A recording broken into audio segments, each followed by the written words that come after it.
Have you ever noticed? Some people like to shake hands, feel comfortable when hugged, and calm down when someone touches their shoulder. But some slightly pull back from contact. And the interesting thing is, neither is strange, their brains just work differently. Because the human brain does not perceive touch as an ordinary action. It interprets it like a trust test. Hugging, shaking hands, and kissing on the cheek during holidays is actually the brain ceremony of the person in front of me will not harm me. According to scientists, when you make contact with someone, a hormone called oxytocin is released in the brain. This hormone calms the brain's alarm system, slows the heart rate, and sends a "you are safe" message to the brain's threat center.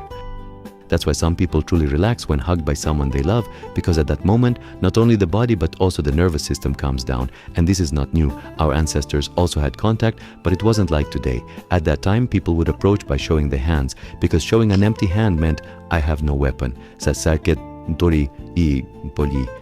It is thought that the basis of today's handshake also comes from this. So what you call a handshake is actually the ancient ages version of "calm down brother, I don't have an axe."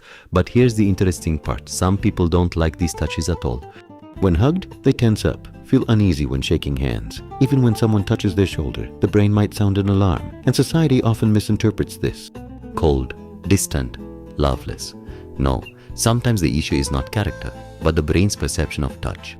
Because some people's nervous systems perceive touch not as soothing but as an intense stimulus, especially in people who were heavily criticized in childhood, whose personal space was violated, who experienced sudden fears, and who grew up constantly on alert. The brain's threat center, which we call the amygdala, interprets touch more sensitively. So when someone hugs you, your brain might feel burdened instead of comforted.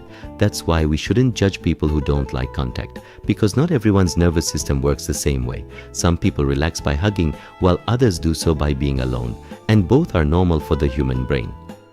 But the important thing here is this: people who do not like contact at all should not try to suppress it completely, because the brain learns trust in small doses, and there is a method that very few people know scientifically. It is called micro-contact work. So, instead of overwhelming the brain all at once, acclimate the nervous system with very small social contacts. For example, instead of directly hugging, start with a short handshake, then a 1-second touch on the shoulder, then controlled closeness, because the brain adapts to slow trust, not sudden overload.